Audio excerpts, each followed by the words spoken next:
if certifications give you the foundation, what actually makes you better? Because this is where most designers get stuck.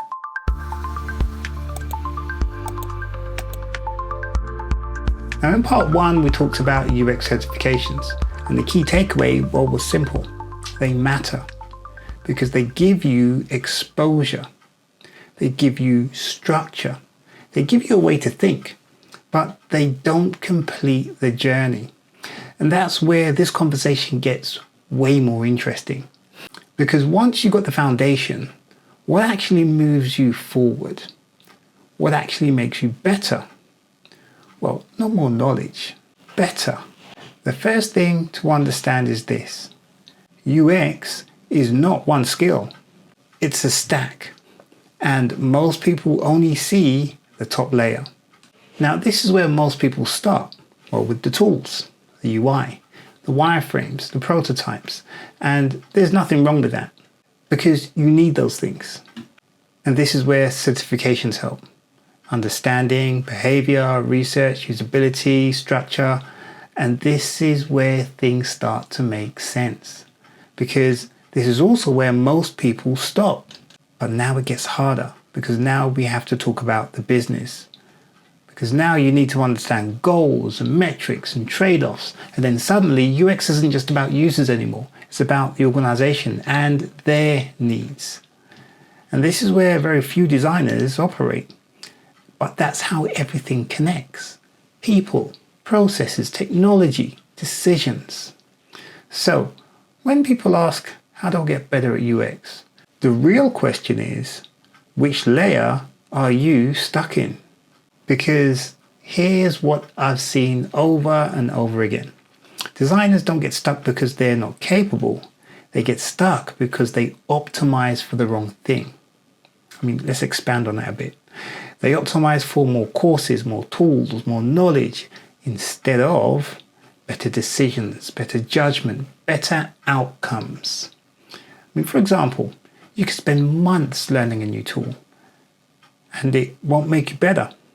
You can take another course and it won't change how you think because knowledge isn't the bottleneck here. Knowledge is application. It's what you do when things aren't clear, when there's no obvious answer. And that's where growth actually happens, in that area of uncomfortability. So if it's not more learning, what actually accelerates your growth? Well, not clean problems, that's for sure. Not perfect case studies. Real problems where requirements are unclear, where stakeholders disagree, where users behave unpredictably. Because that's where you learn fastest. Not opinions when it comes to feedback, reality, user behavior, data, testing, because feedback closes the gap between what you think and what actually happens. But this is the big one. You don't get better by learning more. You get better by deciding more.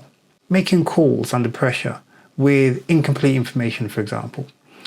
Because there is no project where everything is absolutely ideal. And when that happens, that's your opportunity for growth. And living with the outcome, especially when that information is complete. And this is where experience then beats the education. So how do you actually apply this? Well, step 1, stop collecting courses. I mean, not completely, but intentionally. Don't be a course monger, if you know what I mean. You've got to get out there and experience. You've got to start solving real problems, even small ones. And that's your second step. Start solving real problems. Step 3, work across functions. Talk to engineers, talk to product, talk to stakeholders. Get their different perspectives. This will give you context, and that context will be gold dust because you're seeing it through their eyes, from their perspective. Seek friction, because friction is where growth happens. The uncomfortable conversations, the trade-offs, the uncertainty, you see, that's the work. Certifications do give you a starting point. They give you exposure. That exposure, as I said in part 1, is invaluable, but growth, That comes from application, from doing the work in reality. So if part 1 challenged you how to think, this should change how you act. Because UX isn't something you just learn, it's something that you practice repeatedly. Well, I'm curious, let me ask you right now, which layer are you on? Execution, thinking, business, or systems? Stay present and remain curious, and I'll see you in the next one.